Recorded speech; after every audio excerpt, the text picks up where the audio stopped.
Welcome back, YouTubers, to Hooked Up Fishing, and we're going to go over a bit of my offshore tackle that I've got. Most of this is new stuff. It's something I've gotten into recently.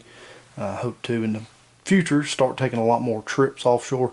Like to do a 24-hour trip and see if I can withstand that much fishing straight. Bring my first bag around. I'm trying to get two different angles from this. One on camera on the table. Kind of give you the up close video of what I've got here, and then I'll give you a point of view camera from my head mount. Most of this I'm still collecting and organizing before my trip comes up in April. So we'll just go over a few of the things that we have. This here is just going to be my terminal tackle box. As you can see, this is all my hooks, sinkers, a few different sinkers, treble hooks that I use for doing trailers or doing making a leader, especially fishing live mullet or something like that. Different types of hooks. These are all saltwater rated hooks. Ball bearing swivels, tools for working on the reels. I've got some lighter weights here that I can use with my sabiki rigs, catching bait. Just a few different options there. A lot of different stuff to add in. Different hook sizes are going to be for your different species of fish that you're targeting. If you're going for larger fish, 4 to 7/0 hook is going to be what you want to go with.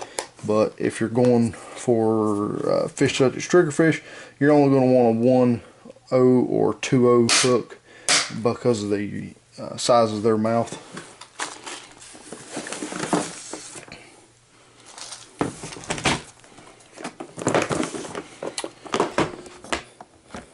A few little accessories in here that I like to keep. Some reel maintenance fluids for line and for cleaning the reel. Salt water is really corrosive even on your saltwater rated rods and reels. Best to wash them off and best to clean your reels when you're done. Stringer, fillet knives, de-hooker, measuring tape, just something of my standard tackle box items, both saltwater and freshwater. These here, they're called the fish grip. Very good item. Allows you to grab the fish in the lip. If you're familiar with fishing saltwater, 90% of the fish have teeth in them that you don't want to stick your finger in. So this makes it easier for that. Hole in the bottom of the fish grip. This allows you to, if you want to weigh your fish, instead of having to put the scale in its gills or scale in its lip, allows you to be able to hook it into the fish grip and hold the fish grip as well.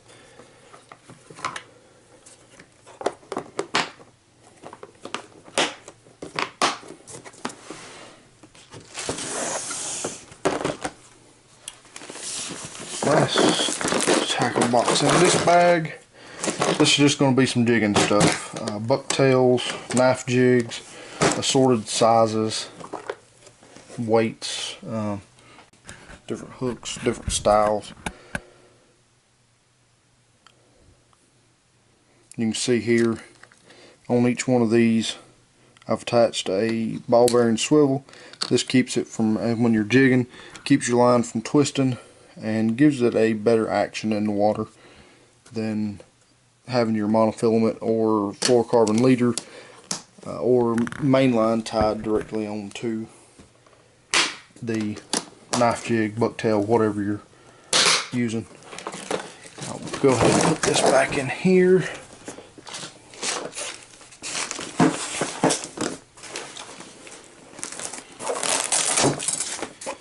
In the front, I've just got a couple items here. Just another set of pliers, getting hooks out. This here is a crimping tool for making leaders, stainless leaders with, if you want to make a custom one. Like I say, when I'm fishing bluefish, I use the treble hook and attach it onto my main hook that I hook through the lip, and that way, because if you fish for bluefish, they're bad for coming up and taking the tail off and leaving the head of the fish, and so therefore by hooking a treble hook in the tail of the fish, you get a better chance of a hookup on bluefish and predatory fish that like to come up and be smart and not take your hook. This here, I like to keep it with me. This is a Florida fish ruler. Gives you the different limits and size for Florida. I think this is actually a 2014 model. So as long as this hasn't changed, I may have to update some of this before I go back to Florida. I have wrote in some of the lengths for South Carolina with a permanent marker. Some of the common species that I catch. And now if you're going to do a chartered trip, you don't really have to keep up with this. They'll let you know the limit and the size that you can keep.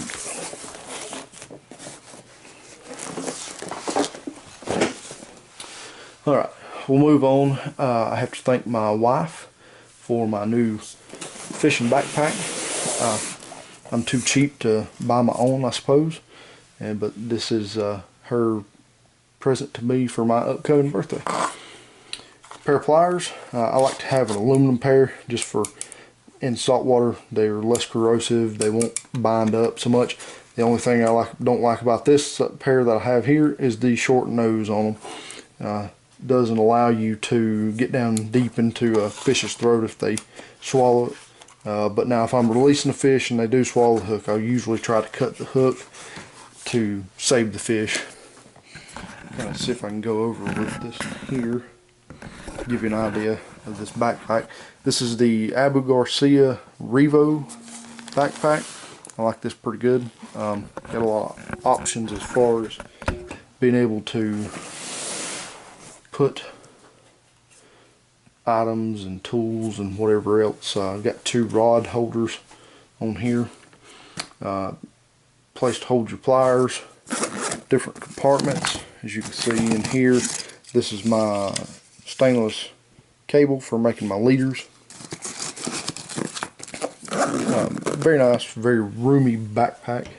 You can hold a lot of stuff in it. It's pretty heavy. I think I've got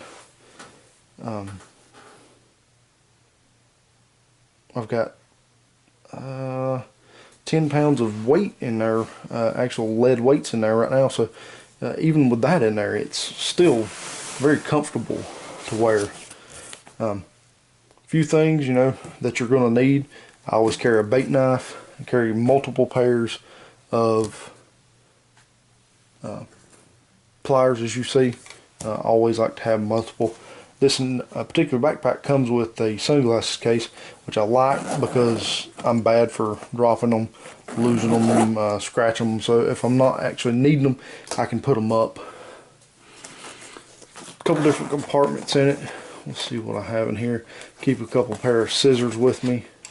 That way I can trim line. I fish with braid a lot, and braid you can't chew through it with your teeth. I know you're not supposed to do that with monofilament, but we all do. But once you get up to certain monofilament sizes, you're not going to.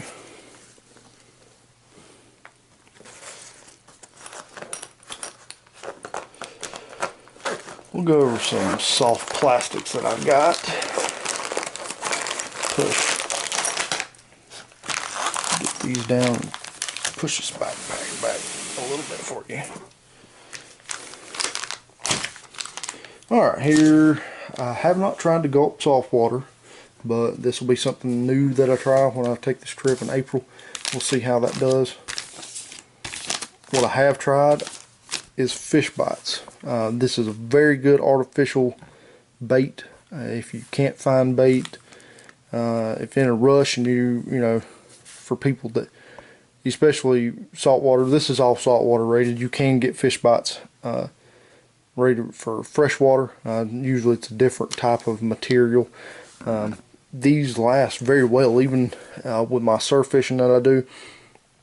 These here don't. It's like a fabric with like a hard rubber gel on top of it, and even in the surf they will not decay a lot that fast. Eventually they will. I've caught multiple fish on one little strip of fish bite. They're a little pricey. Each pack's about $7 to $10, both shipped straight from Fish Bites or getting them from Bass Pro or whoever your chain or local outdoor store is.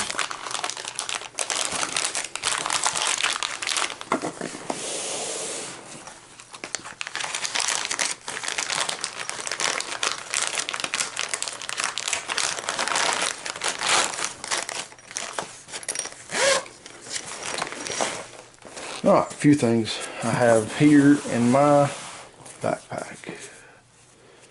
A buff neck garter, thin, lightweight, use it to keep the sun off of you. If it's chilly, it'll keep you a little warm.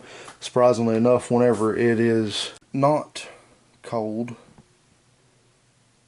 or when you're out in the sun using it to keep the sun off of you, it really doesn't cause you to overheat or anything or sweat that much. I keep a pair of gloves and a towel in my bag, some sunscreen. This is just a Bass Pro Shop organizer.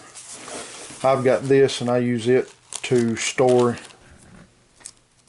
leaders in. I use masking tape just to note what pound and what length my leader is. Something that if I just want to grab one real quick, I can. Or if I don't want to take a whole spool with me, although I usually will. I'm bad for going over prepared than I am for going with having nothing when I get there. I guess that's why everything I take, as my wife says, I take the house when I go fishing. That is the top. You can unzip the barrier that's in the bottom of that and open up the full backpack, but I like to keep separate. On this one, the front opens up. When you buy it, it comes with, I think, 4 organizers, but I wasn't planning on using those, so I didn't keep them. The only thing is it will fall over on you. See if I can push it back. Inside here I've got different sizes of monofilament. I got a big spool of 80 pounds, a quarter spool of 80 pound, and a quarter spool of 50. Neat idea if no one uses it. This is nothing but a drink koozie. You can keep your line in here, and if you need to pull a leader out, grab the length and pull. You can label them, but it's convenient. Allows you to be able to, if you put it label up, you know what size it is. You don't have to second guess. You don't have to worry about pulling the tape off of it or whatever you've got securing the line on there, and the line bird nesting everywhere. But that's a neat idea if it's something some of you may want to try out. Here's the weights I'm talking about. I've got 10 pounds of lead here, 5 pounds and 8 ounces and 5 pounds and 6 ounce. I do not buy my lead from chain stores, Bass Pro, Gander Mountain, Academy, whoever you want to name off. Some of your mom and pop shops will have good lead, maybe that they actually make themselves and sell. That may be cheaper. I believe, if I remember correctly, it was from the last visit to Bass Pro in Charlotte, North Carolina, or Concord, North Carolina. 8 ounces sinkers were just a bank sinker, standard bank sinker. They were $4 a piece plus tax, and the 6 ounce was $3 a piece plus tax. So that would, to make up this 10 pound that I have here, I'd have about $80 or so in it. And I got this off of eBay from someone that makes it themselves at their house. You know, melts the lead down from ingots and puts it in molds. I think this comes out about $1 a weight. I think this was about $26 to the door. So if you're not in a hurry for getting weight, real good idea for you to be able to save some money. Save a lot of money, really, in my opinion.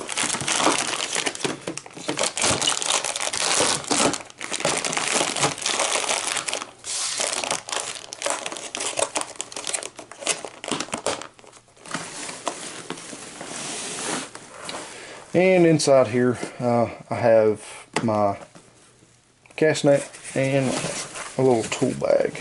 I'm a technician for Caterpillar, so I really don't go anywhere without having some sort of tooling that I can use. You can see what I mean by the bag falls over when you take everything out of it. Maybe something I have to fix. I've got some PVC stock that I may be able to put in there to support. Here you go.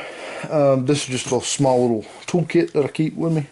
That way if I have any issues with some rods while I'm out fishing, I can try and take care and fix them. Keep me out on the water longer. See if I can get this bagged packed back in here.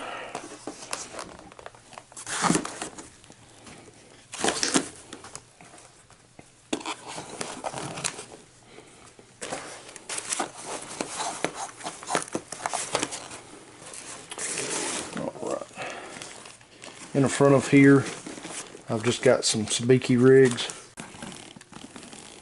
Just stay. Okay, good enough. A couple sabiki rigs. I got a couple more coming in. I like using them.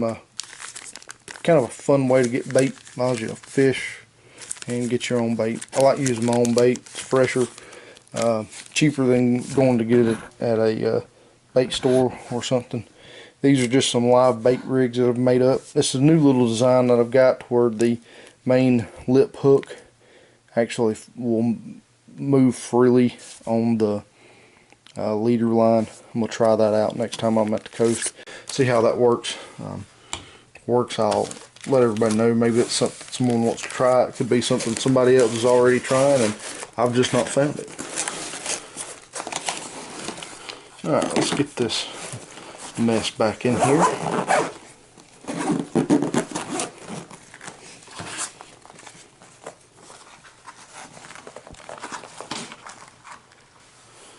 And last thing that I have on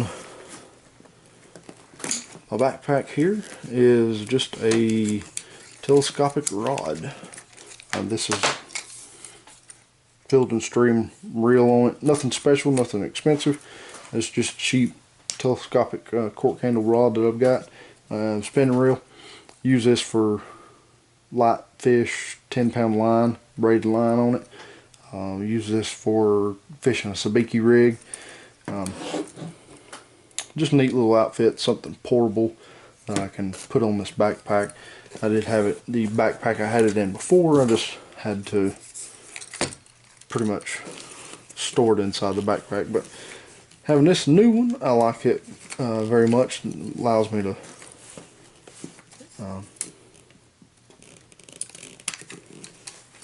store it on the outside and take up less room and less of a chance of it getting smashed inside by all my weights. But that there, folks, is my assortment of offshore tackle. You can go as expensive or as cheap as you want to. Some of the knife jigs I've got that I want to try out, they're just a standard eBay, probably came from China knife jig. Others are $14, $15 a piece jigs that come from Bass Pro Shops. So that'll be something I'm going to try out, see if I get any difference as far as bites, as action, how it works, and I'll do a video update whenever I get a little more experience with them and see how they do. But until then, I thank you for watching. You can subscribe, message me, give me some comments, and I'll try to improve these videos as I go along. Most of these are going to be rough edited videos, but we'll do. I'll try to get as much as I can uploaded and get on the water and get some good fishing videos. Hopefully get out this weekend and do a little fishing and do some recording as well. But appreciate you watching, and we'll see you next time.